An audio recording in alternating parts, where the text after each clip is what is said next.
Nigerians as regards to your candidates. But quickly moving on to Maureen, tell me, we had the grand rally yesterday. Labour Party had the grand rally yesterday, and it was all over social media. And this was the final rally for the campaigns. Do you really think, with the numbers and the support so far, do you really think that Peter Obi stands a chance to actually really win this election? Yeah, we're going to win this elections, no doubt, with a landslide. We have told everyone, you know, and we mean it, and we're going to make it happen. You know, we have been undermined. We have been underrated. We have been told that we do not have the experience. We have been told that we cannot do it. We have been told that we are new to the game. We have been told that, oh, politics is not for, you know, the young people. What do we know about politics? Right from when our principal, you know, moved from the PDP, you know, to the Labour Party. It's been, you know, all of these comments, you know, coming from PDAPC, you know, the Siamese twins, you know. So, but however, you know, we have news for them, and our principal has proven to be a man of great strength, you know, strength of character, a man of great capacity, a competent man, a man who has the capacity to take us from consumption to production, a man of great courage. Do you know what it means to move from a leading, supposedly leading party to an unknown party just in 8 months? And he's been able to become the conversation, even when the media wasn't courting him, even when the media was disregarding him, even when the media was calling all his, you know, his supporters names. But now he is the beautiful bride. He has become the force. He has become the conversation. The reason why the world is keyed in into the next elections that is coming in 13 days' time is because of our principal, Mr. Peter Obi, a man who has great compassion and empathy.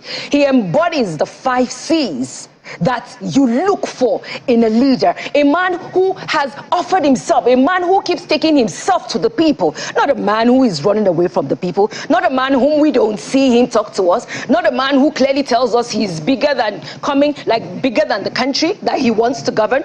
That's the reason why he cannot sit down and be questioned. But Peter Obi has made himself available to the people. Yesterday was electrifying. I came all the way from Abuja to Lagos. I had told myself that whenever the date for Lagos rally is fixed, I, Maureen Bariat-Kabrak, would be in attendance in that rally. Because for me, Lagos must understand that at the end of it all, their people are speaking, and they are speaking loudly. And they're saying that whom they have had as a godfather in Lagos for 23 years, they're going to retire him and all the structures that they have around them. And not just that, we, the people of Nigeria, we're also speaking loudly that we're not just going to retire the one godfather that has lasted for 23 years, but that we're going to retire the entire establishment of PDAPC that has held us in captivity, that has kept us in poverty, that has weaponized poverty, that even went ahead to steal palliatives that was given to citizens, not by them. It was bought by corporate bodies. They hoarded it. Some even had their faces on it, waiting to use it for their birthdays. So that particular, these two Siamese twins that have brought us nothing but pain. When you said the past 2 weeks have been hellish, no, hero, the past 8 years has been hellish. For Nigerians, there is no longer a middle class in Nigeria. It has been erased completely. And that is why we want to erase the PDAPC too, so that we can begin to have a Nigeria that will function, a Nigeria that will work for all, a Nigeria that when we come out and we say we're Nigerians, people will be proud to hold that green passport, as our principal said, at Chatham House. And that is why we spoke loudly yesterday. The atmosphere, and I'm sure Lagos, Nigeria, and the world over heard us, and they heard us loudly. All right. Thank you very much, Maureen. I can feel the passion, and I could feel where you were coming from.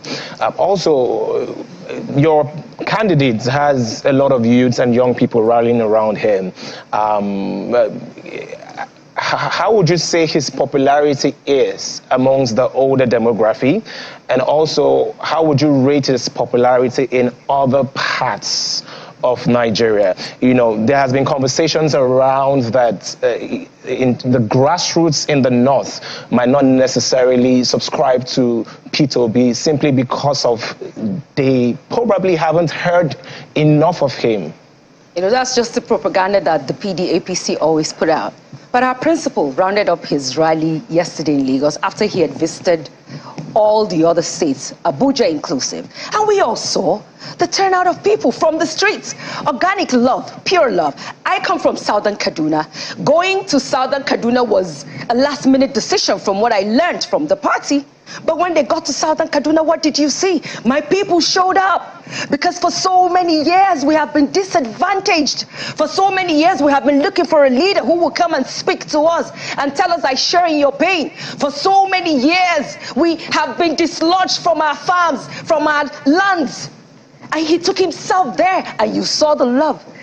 I have a supplier who supplies me products in Abuja. So when people say, oh, they don't know him in the north. He sent me 4 voice notes yesterday, day before yesterday, because I came in from Abuja for in-house. I wish I could play it here for the world to hear. Deep words that he had for APC and PDP, PDAPC.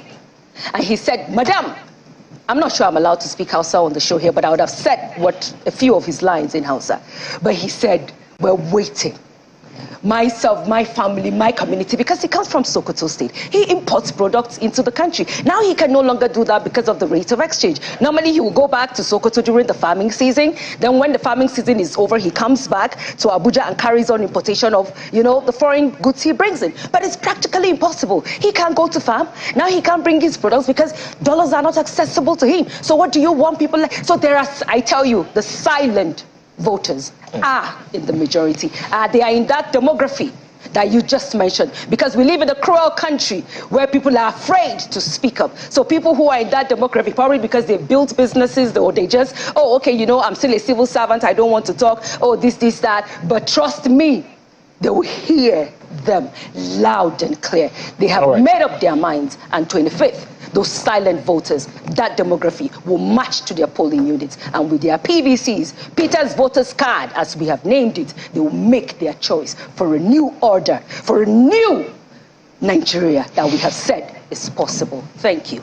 Okay, so Ahmed, I can see that you've been itching to talk. Let's take it from our conversation before we moved on to Maureen. You mentioned some of the antecedents of Bola Ahmed Tinubu. Yes. Some people would argue that, you know, where Lagos is and what Lagos is was not simply just built by Bola Ahmed Tinubu. It was a collective effort of a lot of individuals. Taking it from that angle,